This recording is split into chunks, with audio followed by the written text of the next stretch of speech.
No hemos querido nunca ceñirnos a solo la pintura y, sobre todo, a una visión de especialistas en historia del arte, historiadores del arte, no porque no nos parezca muy interesante y esencial su aportación, sino porque pensamos que el arte es incluso a través de la pintura o de cualquier otra manifestación, es un fenómeno que remite a la cultura, a la vida, y que es muy importante las visiones complementarias.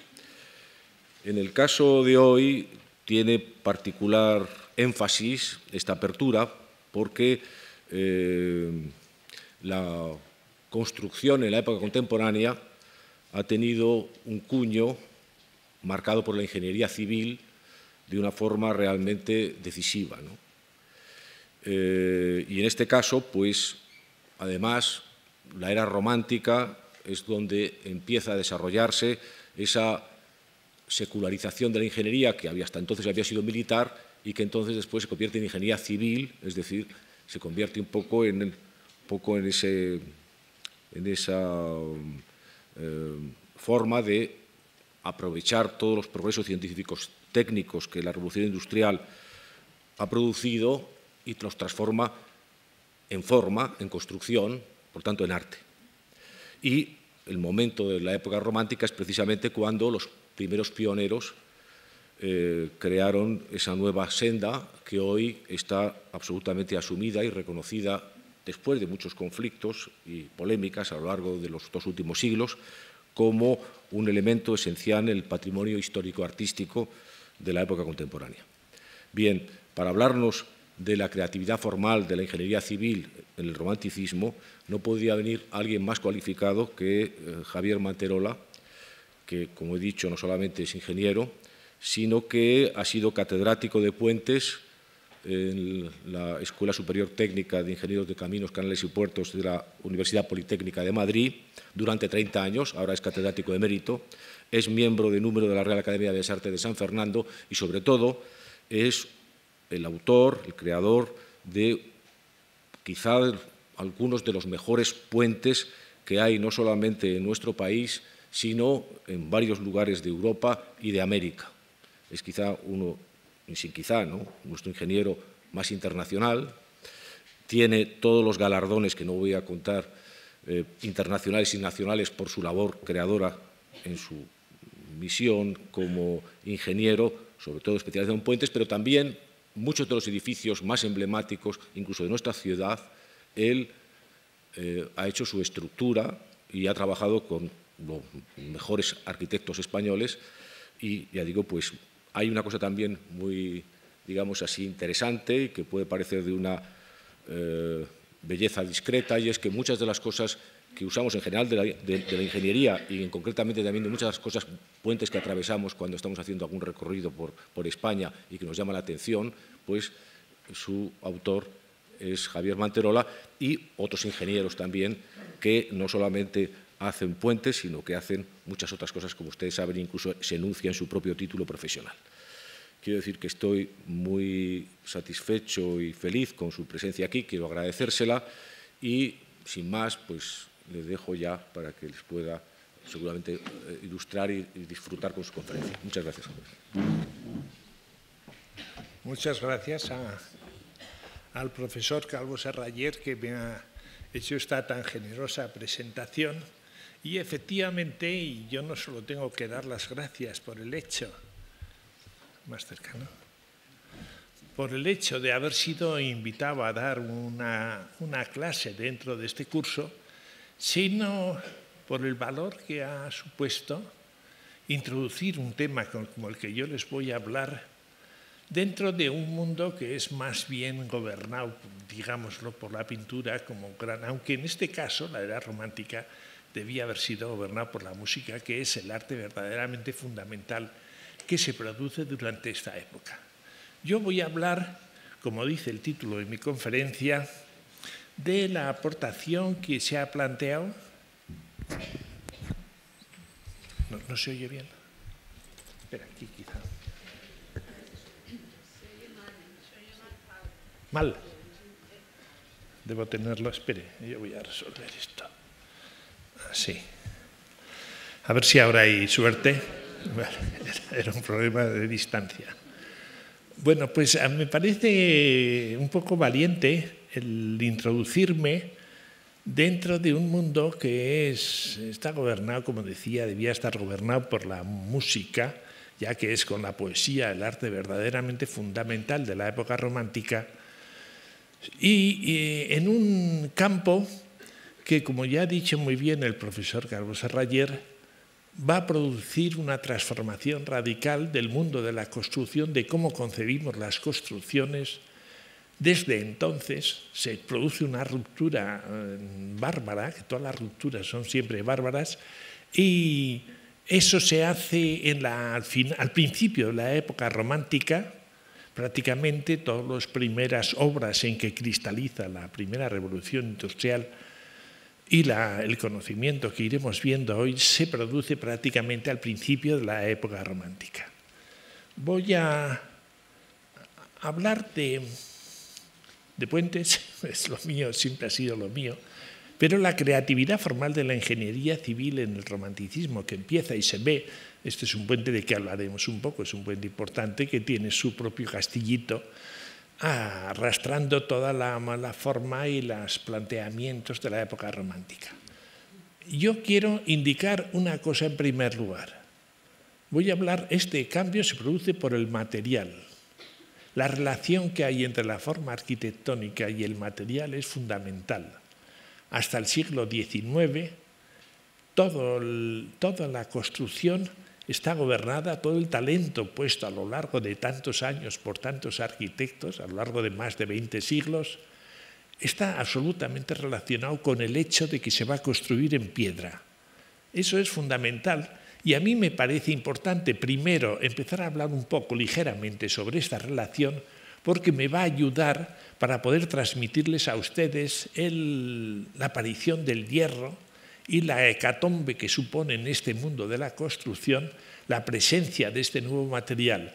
Es realmente fundamental. Yo creo que ahora mismo estamos en una época de decadencia, a mí me parece clara, a lo que va a ocurrir con los nuevos materiales de construcción que ya se está trabajando sobre ellas.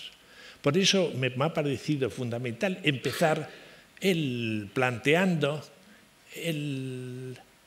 la relación que existe entre material y forma en la arquitectura. Solamente me voy a dedicar a eso. Este es el primer puente metálico que va a aparecer, del cual hablaremos. Y empiezo con una figura tan absolutamente tradicional como es el Partenón.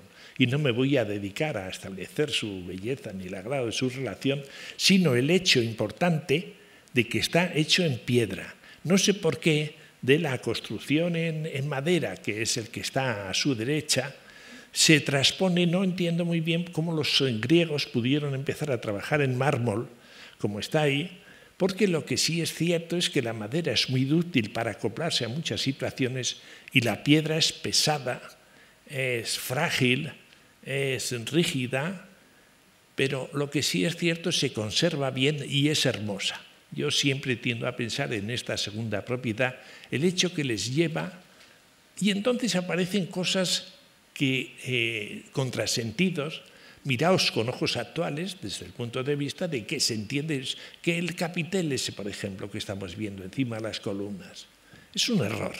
Eso es un error de la arquitectura griega, no en las estructuras de madera. En la madera está bien porque la flexión de las piezas, al girar, giran y se apoyan, tienden a apoyarse en el borde. Naturalmente, en un capitel, en el ábaco, pues se va a romper y entonces siempre ha habido que darle una rigidez gigantesca a esas piezas de mármol. Lo que sí es cierto es que la piedra, que no es un material adecuado para construir y para producir vanos, la construcción, y además es pesado, es difícil de unir. Veremos que se descubre cuál es la manera de unirlo. De cara a la construcción es importante. El problema siempre que le ha pasado a la piedra es el tamaño y el peso de los sillares que tiene que manejar para salvar distancias mínimas. Es decir, aquí son unas distancias mínimas, el intercolumnio tiene que ser muy pequeño por si no la piedra se parte y se rompe. Toda la inteligencia que va a producirse ya se había producido antes, pero empieza a presentarse, es cómo hacer con elementos pequeños, con dovelas, del concepto de dovela, para intentar crear posibilidades de luces mucho más grandes, que es el gran problema que se presenta entonces en el mundo de la construcción. Voy a pasar muy rápidamente hasta que aparece el arco. El arco es una gran invención, la más grande invención, no una de las dos más grandes invenciones que ha descubierto la arquitectura o la ingeniería, en que su artificio está muy claro en lo que se ve en la figura. Son dovelas pequeñas, manejables, que con una talla determinada y puestas en un determinado orden son capaces de salvar distancias muy importantes. Es decir, no sé si se ve esta flecha. No. Esto está mejor, ya empieza a dominar el tema. Ahí se ve, es decir, esto es el acueducto de Segovia, que lo han visto ustedes 100.000 veces. Es un auténtico prodigio. Además, esta fotografía expresa muy bien lo que quiero decir, en el sentido de que se ve la dovela perfectamente materializada, como ordenada de esta manera y con la forma que tiene, se producen esfuerzos de compresión. Estoy muy mal con este chisme. Que va a resolver todos los 2000 años de construcción, porque a fin de cuentas en el Partenón no se podía vivir y de hecho no estaba hecho ni para rezar ni para el culto. Estaba hecho para los sacerdotes, etc. No era para el culto hace falta espacio y el espacio no lo puede permitir la losa pequeña. Aparece el arco, que es el que va a configurar toda la historia de la construcción. Esto es una catedral gótica, a fin de cuentas es compleja la configuración de los arcos que aquí se plantean de piedra para poder resolver esta maravilla que supone la construcción. Voy a ir muy rápido porque no me interesa a mí hablar de este tipo de arquitectura. Lo que sí se ve es que, por ejemplo, a la foto de la derecha, que es el Escorial, todas esas formas que va Herrera configurando el muro, está muy presente el hecho de que se van a hacer con piedra, o el puente de Da Ponte de Venecia.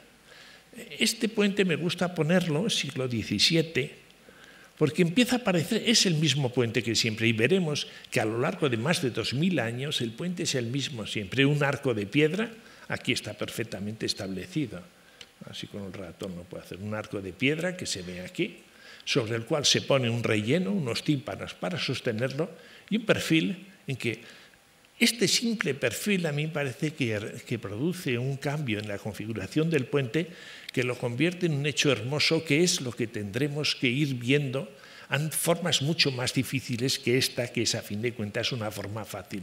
Las formas de piedra son formas fáciles.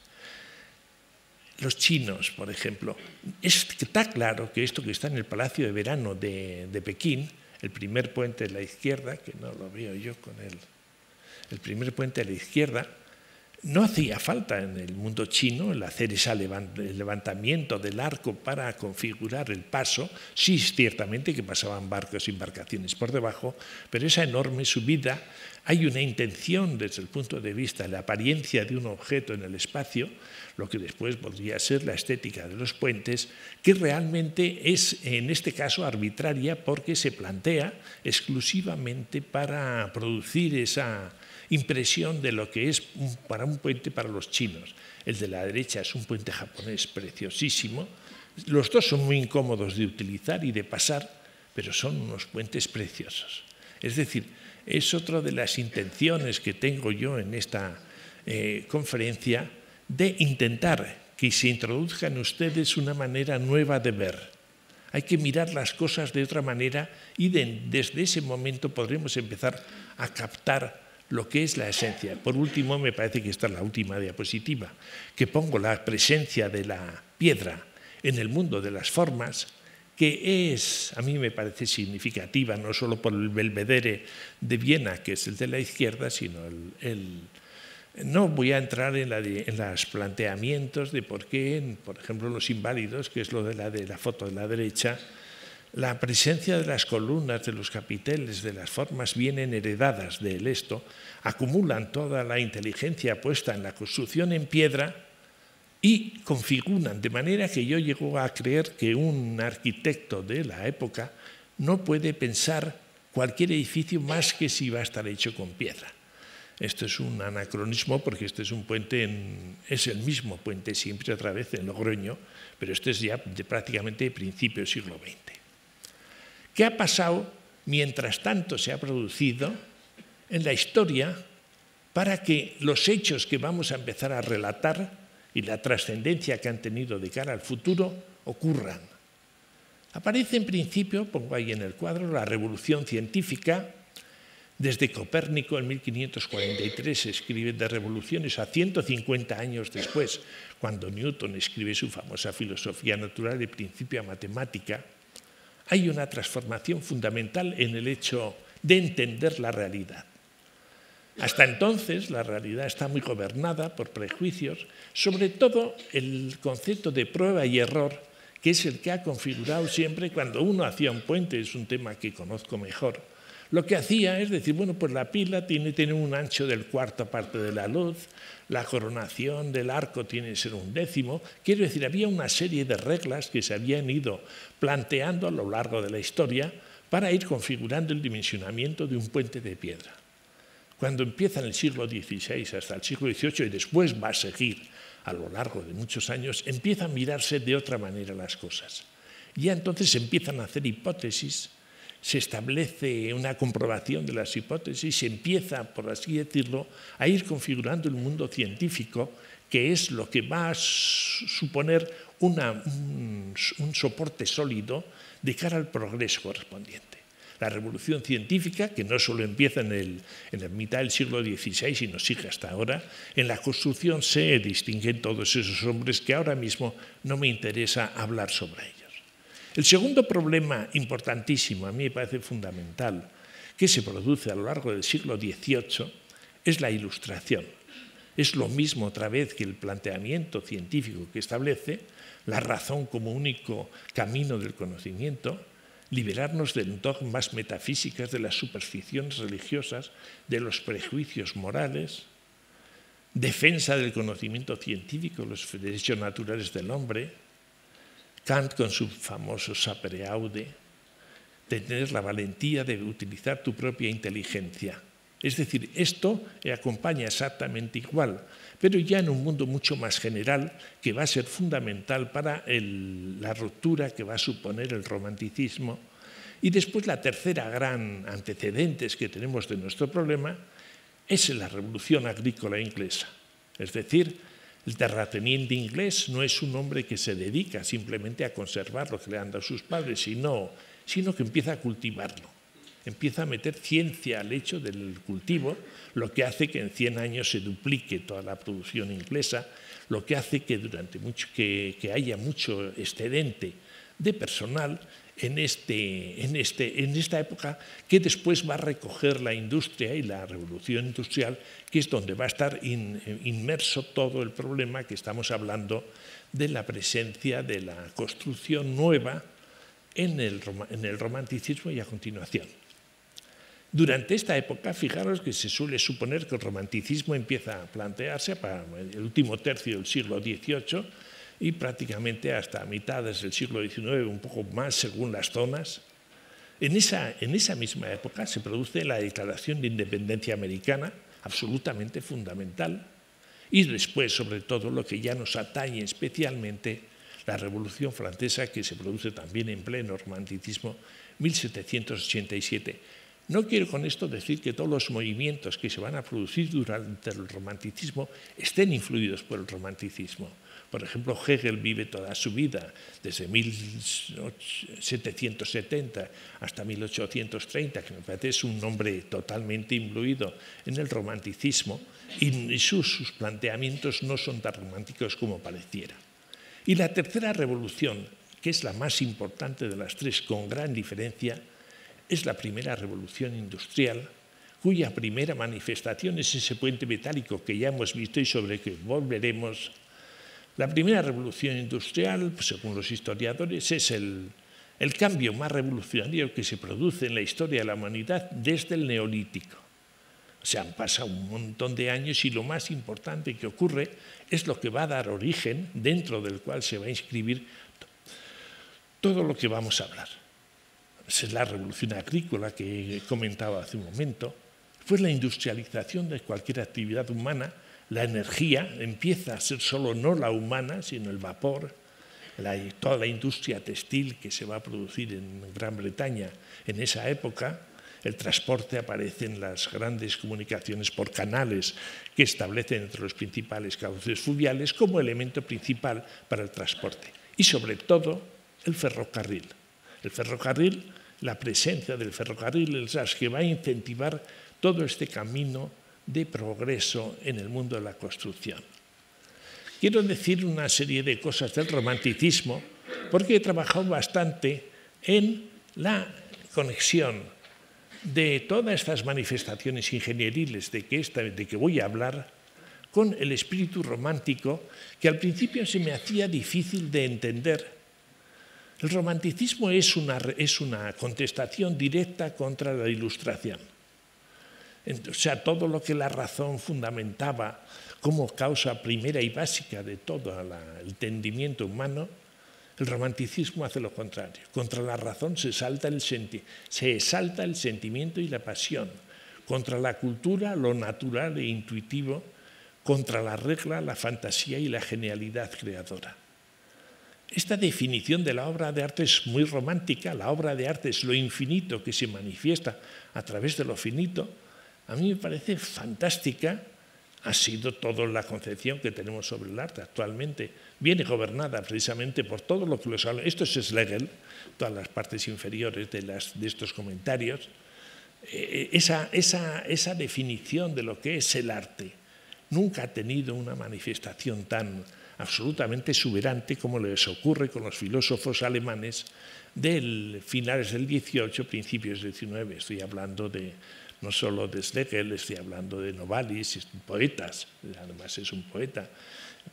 Y después, el genio y la creación artística son elevados a la suprema expresión de lo verdadero y lo absoluto. Ahora estas cosas me producen un poco rubor incluso. Supongo que el profesor Calvo Serraller, que ha insistido mucho en la importancia de este tipo, yo no le pude oír porque no pude, porque me habría encantado oírle, pero supongo que sobre esto él tiene ideas muy fijas y muy claras y supongo que lo habrá aclarado ante ustedes. Y después la acción de lo infinito sobre el hombre es la intuición. Esto es maravilloso. Maher dice que la religión es intuición, sentido de lo infinito. Esto es el espíritu que gobierna el romanticismo. ¿Qué pasa con la arquitectura como el arte más próximo a nuestro quehacer? La arquitectura puede ser siempre buena en todas hay buenos arquitectos siempre y esos han hecho cosas buenas. Pero como conjunto es un desastre, a mi entender. Se plantea el eclecticismo. Yo he leído a actores que dicen, mira, un buen arquitecto es el que debe recoger con un neobizantino que lo va a colocar en esta zona, con un neorromántico, y ese es el buen arquitecto el que sabe combinar estas cosas. Veremos un poco cómo se desarrolla la arquitectura en el mundo del romanticismo, aunque, como he dicho anteriormente, lo que configura desde el punto de vista artístico el romanticismo es la poesía y la música. No voy a hablar de todos los compositores si ustedes carecen. Y entonces con esta ficha, pretendo empezar a introducir dónde está presente el romanticismo en la revolución industrial.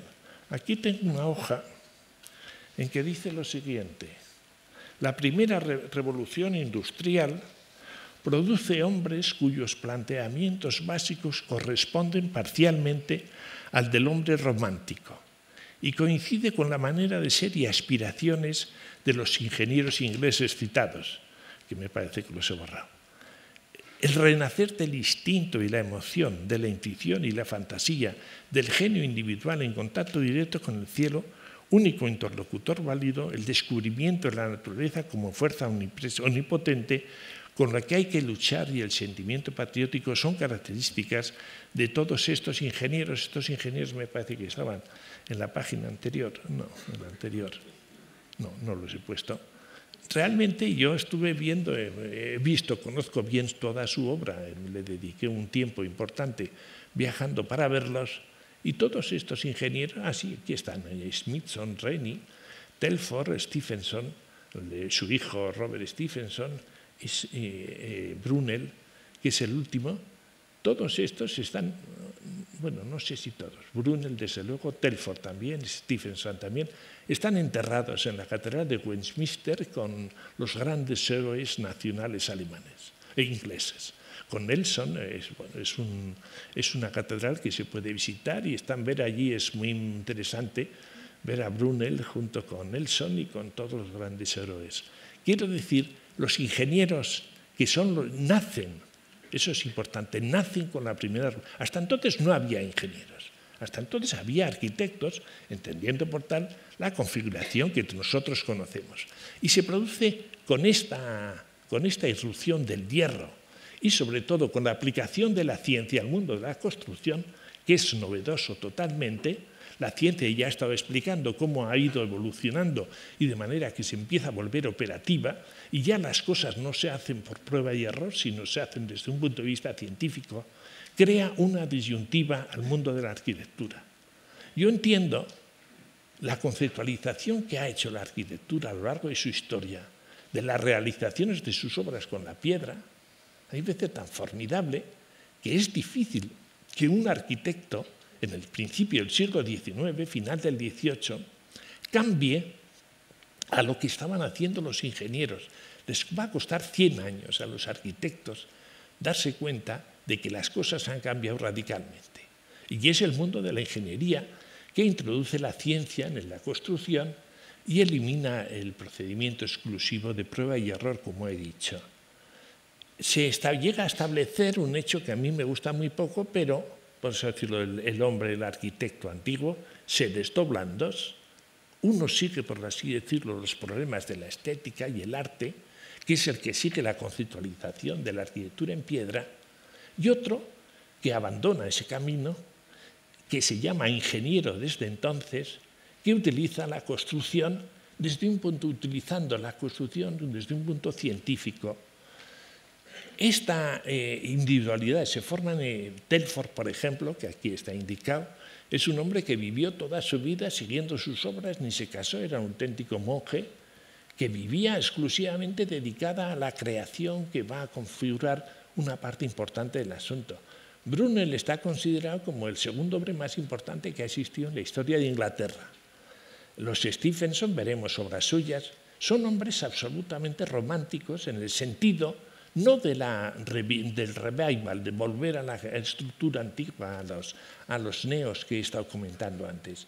Son hombres que van a crear, que es a lo que me voy a dedicar, todo el mundo moderno, que es lo que va a producir nuestro mundo actual, proviene de estos y de más cosas, naturalmente, como puede corresponder.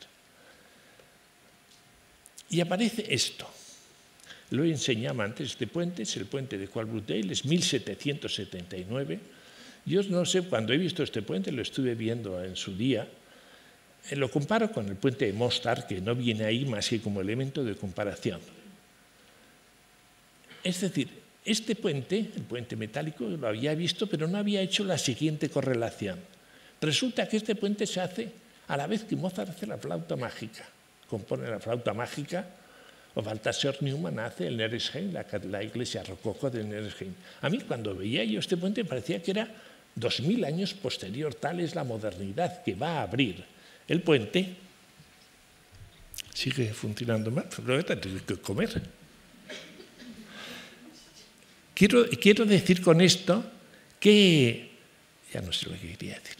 Bueno, lo que sí es cierto, ¿qué pasa cuando estos son unos fundidores ingleses, van a coger los elementos lineales, no los másicos y volumétricos como es la piedra, para hacer puentes?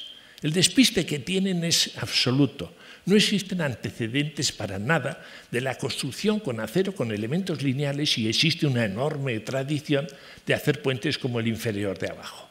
¿Qué es lo que ocurre? Pues lo primero, y eso es muy frecuente en todas las innovaciones verdaderas, se tiende a seguir las formas que han desaparecido. Ya como el puente de Coalbrookdale, y yo lo pongo encima del puente de Mostar, establezco esa comparación porque me parece que uno sigue al otro, aunque ya todos los problemas que va a plantear el puente superior, el Coalbrookdale, van a ser, es decir, empieza la fundición, eso es fundición de hierro, empieza ya a poderse hacer en tamaños consistentes y grandes, y empiezan a otra cosa además. Nunca se sabe cómo hacer las cosas. Eso lo decía yo de Chillida, que es un escultor excelente que todos conocemos, y que él siempre decía que lo bueno es hacer las cosas cuando no se saben hacer. Yo lo he experimentado en mi propio quehacer, pero lo que sí es cierto es que el señor, que los tres no eran ingenieros ni nada, no existían entonces, que hacen el puente de Quarbus-Dale, lo que hacen es, sin saber cómo se trabaja con hierro, hacen un puente similar al que hemos visto en la parte de abajo. Pero esto empieza a cambiar muy pronto, es decir, el ser de las cosas, cómo se van a plantear y cómo varían las cosas, se buscan enseguida, es decir, cuando hay una aportación. Esto es Reni, el puente de... Bueno, se me ha ido. Tiene ya 70 metros de luz. Fijaros que el problema de la distancia entre los apoyos es fundamental en ingeniería. Pensar que con toda la arquitectura de la piedra no se pasa de los 42 metros del Panteón de Roma, no se pasa a lo largo de toda la historia. Bueno, pues esto que es 1780 o 90, puente de Sunderlandes, se llega a 70 metros de luz. Es una cosa absolutamente prodigiosa. Cualquier señor que viese este asunto. Esto es Telford otra vez en un proyecto que no realizó en Londres, 1802 o 1803, en pleno romanticismo, y que se establece, y quería hacer aquí una anotación que me parece importante, por lo menos a mí me parece muy importante. He dicho antes que se establecía que el arquitecto sigue el arte y el ingeniero sigue las cosas útiles. En el mundo propio de los ingenieros dicen que, hombre, debíamos haber hecho a lo largo del siglo XIX, que hicimos tantas cosas, habría introducido más la estética en nuestra dimensión. Realmente los problemas de las celosillas, que eso es una que estamos viendo, este es un puente que está en Escocia, de Telford, son 54 metros de luz. La celosilla, quiero decir, no se entiende. Es decir, la gente normal asocia siempre el concepto de la celosía a lo industrial, a lo sucio. Bueno, pues, y te dicen, no, esto debían haber introducido estética en este puente. La estética no es algo que está ahí y que yo cojo estética y le pongo a un puente estética. Ni a la arquitectura, ni a un pintor. No se le ocurre a un pintor decir, voy a hacer un cuadro estético. Y resulta que va configurando, en este caso, este puente, con otros, muchos de otros autores, van configurando un mundo, una manera de entender la construcción con hierro, que es nueva y que no tiene antecedentes, y ese mundo que se va configurando tiene siempre líneas de fuerza, es decir, hay trayectorias en las cuales la gente se fija en ellas, piensa sobre ellas y se va produciendo un desarrollo. Pues bien, ese mundo que se va constituyendo tiene su expresión estética. Hay unos puentes mejores que otros, son peores, no hay dónde mirar para comparar, porque yo no sé, cuando estaba el otro día planteando la comparación que existe en el Palacio del Dux de Venecia con la galería que está enfrente de Sansovino o con el mismo Palladio en Vicenza, en la logia de Vicenza. Yo decía, bueno, está claro que todos diríamos que son obras de arte las tres, van configurando, es decir, son los entendidos los que empiezan a establecer qué es mejor y es peor y pueden empezar a denominar artística a cualquier manifestación de ese tipo. Para eso hay que saber ver, hay que empezar a entender y mirar la celosía, el trabajo que hicieron nuestros mayores, los ingenieros.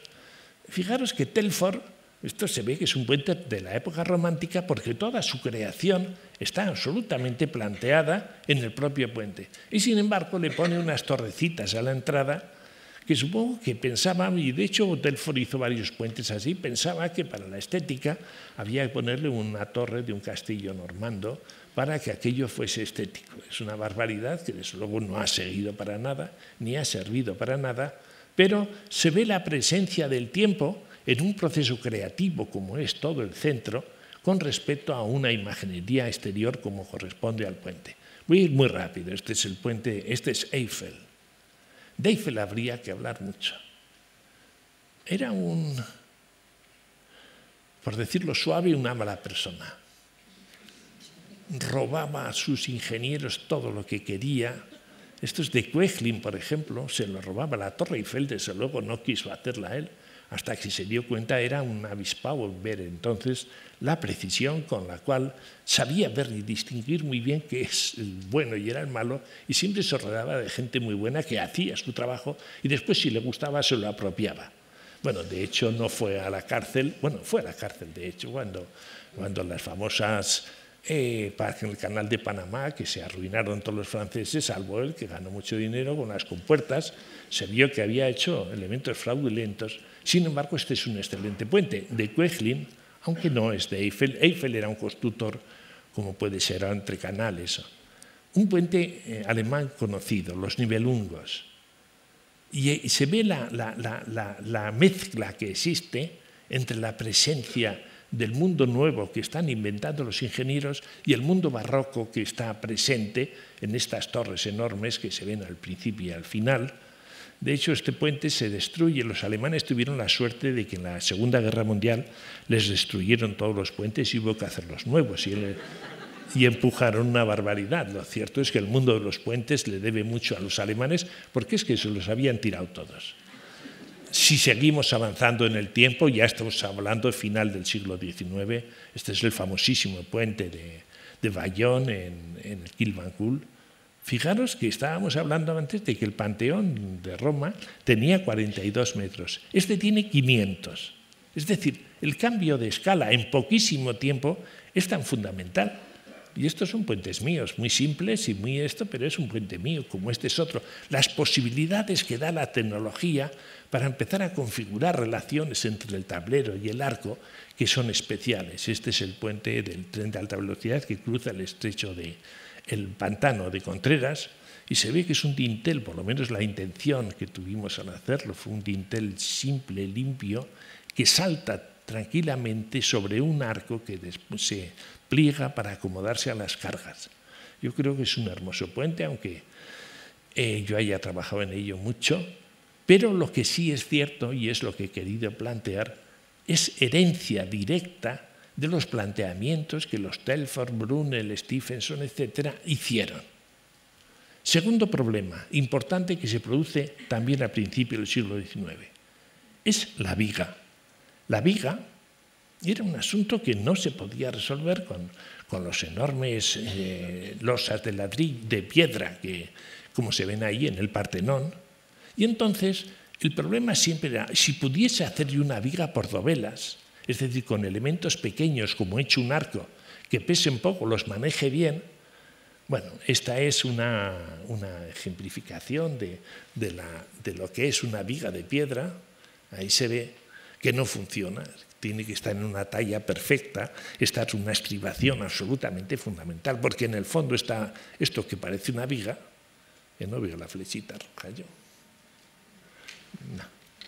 Esto que parece una viga, entonces lo que hace es unos empujes, es un arco que internamente se le produce un arco interno. Es decir, con la piedra no se pudo resolver el primer problema que tiene cualquier edificación. De aquí estamos llenos de vigas por todos los lados, que son los que soportan la cubierta. Pues bien, la primera revolución, este mundo de la construcción de que estoy hablando ahora, la del hierro, empieza a poder resolver este tipo de problemas. Yo me acuerdo que Rafa Moneo, cuando veíamos estos puentes, y yo soy amigo de él desde que somos, casi iba a decir desde que hemos nacido, pero desde los 17 años, me decía, no, fíjate que esto lo que es la presencia de la arcada múltiple en el mundo de la primera revolución industrial. No creo esto. Lo que sí es cierto es que aún, fijaros, esto era un acueducto, pero un acueducto los ingleses que tienen para pasar barcos por encima, para la navegación que se plantea entre los ríos. Es el concepto de la dovela. Telford descubre cómo impermeabilizar la unión y empieza a aparecer un mundo absolutamente diferente. Esto es diferente. Un dintel recto, que se ve ahí en la parte de arriba. Veremos cómo la conquista americana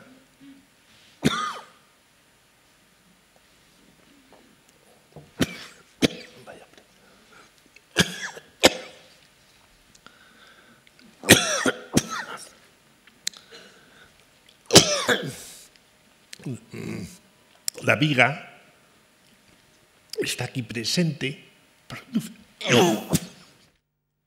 Se me ha ido por el otro lado. Claro, la viga, Telford, esto es Telford también. Telford fue un ingeniero como un pino que establece.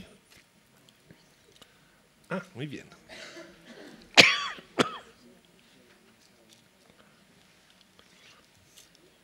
Últimamente me atraganto mucho y eso me preocupa.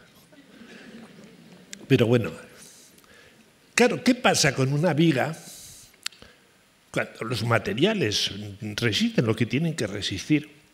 Aparece el puntal inclinado.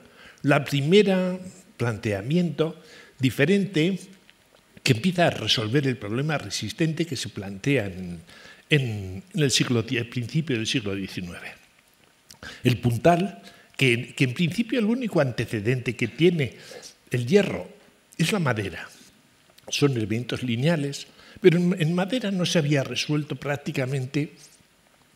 Algo se habían resuelto las cerchas para la cubrición de las bóvedas de las catedrales, para los suelos de los muchos pasillos en edificios de piedra, pero cuando se pretende saltar a más luz, como está aquí, empiezan a ponerse un puntal o dos puntales, como se ven aquí de piedra.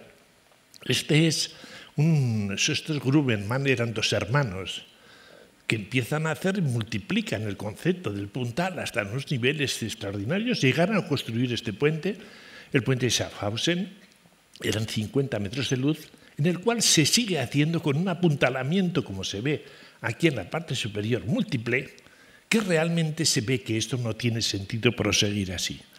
Y se inicia lo que va a ser, esto es Gaudí, por ejemplo, utiliza lo mismo, esto es la Sagrada Familia, y este es un puente mío también de unos 100 metros de luz. Lo que pasa es que son mucho mayores que los apuntalamientos. Pero empieza a aparecer la necesidad, que ya Palladio la recorre, que es la celosía. La celosía de madera, esto es en Lucerna, y ya empieza a aparecer este puntal, estos dos puntales inclinados que tienden a hacer que estos dos elementos verticales no tengan que llegar hasta el suelo. La búsqueda de la celosía, de la viga en celosía, que es lo que va a resolver el problema de la construcción plana a lo largo de mucho tiempo, se empieza en los Estados Unidos, por ejemplo. En los Estados Unidos, bueno, con la madera ya estaba empezando, y se hacen puentes tan curiosos. Esto es un puente que funciona. Fijaros que hay un tren que pasa por encima. A mí me daría pánico ahora montarme encima de ese puente, pero lo que sí es cierto, bueno, tiene su patente y tiene sus elementos. Esto es otro, similar, y empieza a aproximarse, a aparecer un problema que es fundamental. Si decíamos que el arco ha conseguido, por su forma, configurar la unión entre elementos pequeños de madera, de piedra, en este caso eran las dovelas, el problema de la asociación de elementos lineales entre sí es mucho más complicado. ¿Cómo se asocia? La madera había resuelto eso con el rayo de Júpiter, o los dientes que quitaban más de la mitad de la escuadrilla, pero es una búsqueda de la construcción, intentar resolver la unión entre elementos lineales para configurar un elemento superior. Y esto va a ser la viga en celosía, que es esta. Yo aquí estoy representando el primer gran aportación al mundo de la construcción, que es el arco que hemos visto anteriormente, y en segundo lugar, lo que se ve es lo que se consigue triangulando un elemento rectangular de cara a tener una rigidez importante. Lo de abajo es un puente mío que importa ahora más o menos. Lo que sí es cierto es que entonces, en 1849, Kuhlmann escribe un libro en el cual, pero fijaros que Kuhlmann es un austriaco, lo destina en su país, que vaya a Inglaterra, pues estaban haciendo cosas nuevas, pero sobre todo lo mandan a Estados Unidos, cuando estaban en la conquista al oeste haciendo puentes de madera por todos los lados con profusión. Y él entonces empieza a entender cómo es el procedimiento de unir elementos lineales para configurar una pieza mayor. Y aparece su gran libro sobre estructuras, que define de una vez para todas lo que es una viga en celosía. Aquí esto es Palladio, por ejemplo. Palladio, que ya había trabajado, no sé por qué su tradición queda bastante poco seguida Ciertamente los dos puntales y el elemento inferior sí se siguen, pero esto que es muy avanzado, sin embargo, se sigue poco en el tiempo. Este es un puente en Suiza que hicimos mi mujer y yo en uno de los muchos viajes que hemos hecho por todos esos sitios viendo puentes, que es a fin de cuentas una celosía de madera. Y este es el puente en Logroño, es un puente elemental, a mí me gusta muchísimo.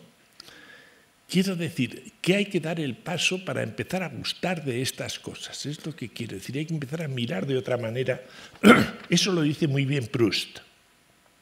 El único viaje verdadero hacia el descubrimiento no consiste en la búsqueda de nuevos paisajes, sino en mirar con ojos nuevos. Es lo que yo estoy pretendiendo, que la gente abra los ojos a lo que siempre ha considerado como torpe, y esto como es una viga en celosía. Este es un puente que me parece perfecto, bellísimo, que esa es otra cosa que hay que empezar a pensar sobre qué es lo bello y lo perfecto. Esto, por ejemplo, pues nunca se había visto en el mundo. Esto es un puente de Eiffel, del estudio de Eiffel. Fijaros que la torre de Eiffel está ya presente en la pila, esas celosías que producen unas líneas horizontales que nunca se habían visto en el mundo. Esto es un puente en Mérida. A mí me pidieron de los 4 puentes que hay en Mérida, uno de Calatrava, otro de Fernández Casado y el puente romano que hemos visto antes. A mí siempre me ha parecido el más bello este puente. Me parece precioso, es bastante antiguo, del siglo XIX, pero yo pretendo que todos los demás, este es un puente mío, que también es una sofisticación de lo que es la estructura en celosía, ya espacializándola más, que yo además lo he hecho en homenaje al mundo de la celosía.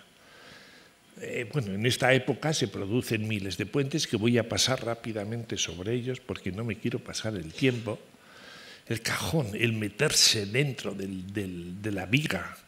Cuando esto lo estaban diseñando, este puente, no sabían nada, no sabían muy bien qué era la losa superior, la losa inferior, la reforzaban, las almas. No voy a entrar en esos detalles. Esta es una variación del problema en celosía ya de un puente alemán. Fijaros qué precioso interior. Este es un puente que hay sobre el Miño, en Galicia. Los puentes colgados que van a aparecer. Es curioso, este puente yo lo he visto representado en muchos tratados sobre el romanticismo, aparece este puente. Este puente es un puente de Brunel, y Brunel era un descarado completo. Quiero decir, era un hombre que no hacía caso, el gran patriarca de las obras era Telford, y dijo Telford que no se podía hacer un puente más de 180 metros con el puente que hemos visto anteriormente, que está en Inglaterra, en la Unión, sobre el Severn, se me ha olvidado el nombre. Bueno, pues ese había establecido que un puente de más de 160 metros, no 180, se caería, el viento lo tira, y Brunel no hace caso. Este puente se construye después de su muerte, pero proyecta este puente. Al principio las pilas eran egipcias, es decir, era la presencia de ese romanticismo terrible en su diseño, pero la maravilla de lo que es el puente, como fijaros lo que es esto es el puente San Francisco, es una cosa absolutamente maravillosa desde el punto de vista formal, no digo resistente. Pues bien, mientras los ingenieros están haciendo esto, ¿qué les pasa a los arquitectos? He dicho antes, porque voy a decir palabras duras contra la arquitectura, que durante todo el siglo XIX se empieza con el revival, el neogótico en Inglaterra, por ejemplo. Este edificio del Parlamento británico, que lo han visto ustedes 100.000 veces, lo diseña Charles Barry en un estilo clásico y después le encargan a Pugin que lo haga gótico y le empieza a poner todas estas... Es un poco terrible, es un hermoso edificio, pero no es clase ni sirve para nada. Esto es Seynkelen en Berlín. Seynkelen era partidario de coger la arquitectura clásica, pero no la romana, sino la griega. Esto es la catedral de la Catedral de Barcelona. Esto es siglo XIX, esto es puro romanticismo, la búsqueda de formas clásicas. Yo conozco el proyecto que hizo Gaudí para esta misma fachada, pero se eligió este porque era muy gótico y coincidía más con esto. Fromista, una iglesia románica, toda inventada. Esto no es verdad nada. Quiero decir que los arquitectos del siglo XIX empezaron a ver cómo se planteaba la restauración del románico en Alemania, se vinieron aquí y se inventan todo. O sea, que cuando yo fui hasta la primera vez que fui a Fromista, fui a ver una iglesia románica y realmente me dieron el pego porque no sabía yo la historia, después ya leyendo cómo el romanticismo acentúa toda la construcción de elementos antiguos. Esto es Viollet-le-Duc tuvo un gran causa, esto es Carcassonne, en todo este revival de los estilos antiguos, como todos ustedes conocen, y no voy a insistir. Pero, ¿qué le pasa a la arquitectura? A la arquitectura ya influida por la construcción de los ingenieros. Aparece lo que para mí esto está, y lo han visto ustedes, esto es del siglo XIX, pero esto lo han visto ahora en cualquier sitio del mundo. Parece el entramado. La columna pequeña no es la columna de mármol voluminosa que impide el paso, esta es ya la columna pequeña, naturalmente de fundición.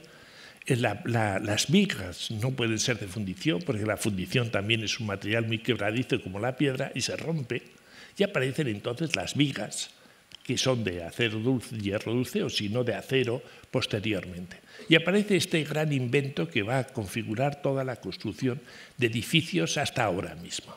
Aquí está representado lo que es el quicio del asunto, la columna vertical, una viga, la otra viga y el forjado que se establece entre ellos. Esto que se plantea, esto ya todos los edificios de Chicago están planteados así.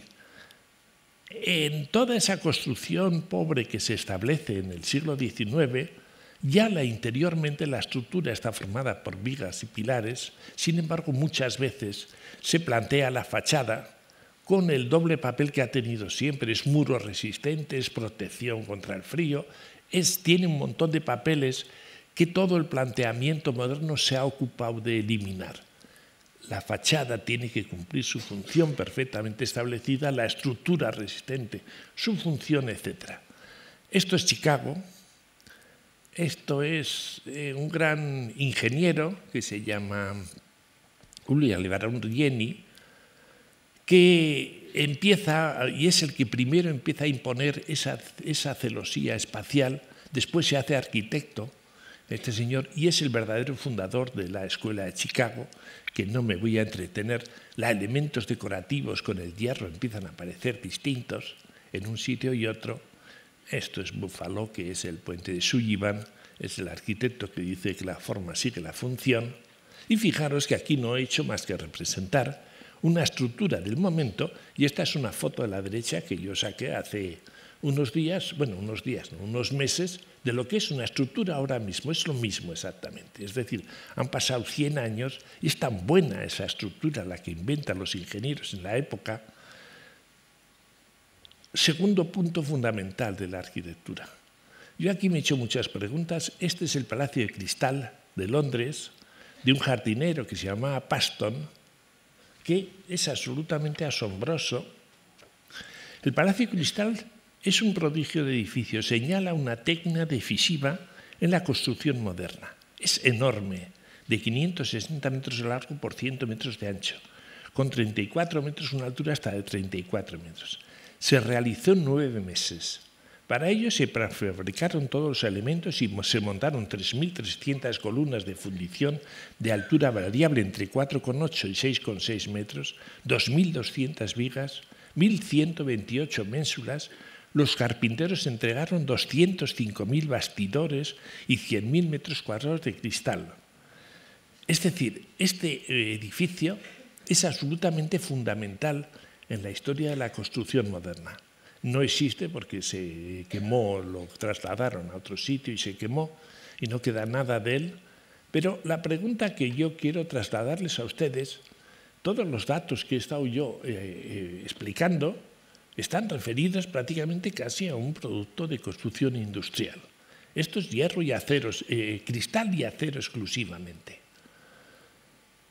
¿Se puede decir que esto es bello? ¿El acueducto de Segovia es bello? Yo creo que de ustedes diría, pues el acueducto de Segovia, el 90% diría que es una obra de arte, y de esto durarían mucho. Es tan fantástico, con lo cual el concepto de lo bello en los mundos, esto supone un buen conocimiento del asunto. Es lo mismo, supongo que lo he pensado yo 1000 veces, que las meninas que están aquí no se entenderían si no se entiende la pintura, si no se conoce la pintura. Un señor que viene de fuera vería las meninas, por decir un cuadro, o los fusilamientos de la Moncloa de Goya, que a mí me gusta más. Yo no sé si sabrían decir qué es eso, es bello o no es bello. ¿Qué es lo que hay que decir para que este edificio, que está en el Kew Gardens de Londres, bueno, a las afueras de Londres, está hecho por un arquitecto, se llama Barton, y un formidable ingeniero que es irlandés, que se llama Turner? Decía, yo lo conozco este edificio y he estado dentro, sé cómo es su estructura, sé cómo está configurado, cómo está entendido. Para mí es bello, es bastante bonito, pero el concepto de lo bonito y lo bello, que a mí me importa mucho, sobre todo por el trabajo de los ingenieros, es una cosa relativa, supone conocimiento e intención de conocer. Esto es el Palacio de Cristal, que lo han visto, tiene un horror de fachada, de entrada, con unas columnas que después ya se lo eliminarán los arquitectos, y por dentro es esta maravilla que supone, no es un conocimiento excesivamente preciso de lo que es lo resistente, pero suficiente para que este asunto se pueda producir. No quiero entretenerme, esta es la famosa biblioteca de la Bruste, este es un arquitecto francés que a mitad de siglo y a final del siglo XIX ya empieza a aceptar el acero. Esto es el Capitolio de Washington, que yo es un dibujo que vi hace poco, es de Miguel Aguiló además, y cómo está hecha las cúpulas que vemos en Washington del asunto. Otra manifestación, las estaciones de ferrocarril, que son muy significativas para lo que estoy hablando. Esto me parece que es Valladolid. Siempre les pasa lo mismo a todas las estaciones de Europa. Hay un edificio clásico, hecho con el neoclásico mejor o peor, no importa, para el mundo de los despachos, de las taquillas, y al lado viene una construcción que es moderna, el sitio, el del aparcamiento, las vías, que es fantástico. A mí me parece fantástico. Que yo vea la belleza de estas cosas, pues no es una degeneración profesional, simplemente he mirado mucho eso con esos ojos nuevos que decía Proust. Esta es la estación de Atocha, que ustedes la conocen. Ya cambia, no le gusta a la gente ver todos los tirantes y los cordones, y en la estación de Atocha ya se sigue otro modelo anterior a lo que es la sala de máquinas famosa Pero si vemos la estación de Atocha, esto es la estación de Francia, es muy importante ver estas dos fotos. Esta es la de la derecha, es la entrada. Tiene una estructura metálica esto de la entrada también. Pero lo que quiere el arquitecto es representar un mundo de las formas heredadas de la piedra. Y dentro está la forma de la izquierda. Eso es especialmente bella, es esta estación, porque es curva. La sala de máquinas famosísima de París. Ya, claro, estamos aquí en 150 metros de luz. Ya el problema de mirar, antes si se miraba cómo la bóveda de piedra o el sillar entra encima de la columna con el capitel que no funciona y hay que meterle el apoyo dentro, se va uno haciendo una configuración del mundo clásico en piedra. En hierro aparece lo mismo, empieza a destacarse de determinados elementos que en sí mismo configuran unas estructuras, a mí me parecen bellísimas. Me interesa mucho más a mí esta construcción metálica antigua, los mercados. Estas naves no se podían ver antes. Esta transparencia, la simpleza que supone, y fijaros que tienen todo el tratamiento de la arquitectura clásica con capiteles, no saben cómo hacer la transición. Después sí se sabe cómo hacer la transición entre uno y otro. No quiero insistir en los mercados, pero claro, yo me he detenido mucho, esta foto la hice yo mismo, a mí me parece bellísima y supongo que ustedes me tomarán por loco. Quiero eso decir, yo no sé si el conocimiento te lleva a gustar, bueno, el conocimiento siempre lleva apreciar las cosas. Esto es Valencia, ¿no? Pero fijaros, esto da un salto de 100 años. Esto es de Buckminster Fuller, es el pabellón de Estados Unidos en Montreal. Es una estructura que es consecuencia de las anteriores, pero claro, hecha en el 1900 y bastante, en Montreal, cuando es la Feria Mundial de Montreal, de Buckminster Fuller. No existiría esto si no existiese lo anterior. Esto, por ejemplo, es de Isozaki. Es decir, todo este movimiento que puede plantearse con estructura metálica, con celosías espaciales, esto no se podía hacer antes, esto es imposible. Yo soy bastante aficionado a la arquitectura contemporánea, a la obra de Zaha Hadid o de Kim Min-blau o de Herzog y de Meuron. Todos estos arquitectos modernos me gustan mucho y Zaha Hadid especialmente. Hay una crítica ahora mismo feroz contra este tipo de movimientos arquitectónicos. Yo, pues primero, los aprecio mucho. Segundo, es que estos señores han entendido que con las posibilidades que les introduce la técnica ahora mismo, la concepción del espacio que se puede conseguir es muy distinta a la bóveda, a la cúpula, a los techos planos como este que estamos aquí. Se puede mover mucho la configuración. Y a mí me gusta que se creen espacios nuevos. Gehry, por ejemplo, lo tiene en Bilbao. Espacios nuevos configurados simplemente por una adecuación de la tecnología actual a la configuración de los espacios interiores. Ahora mismo tiene esto una gran repulsa, no es cierto que sea muy caro, esto no es especialmente caro.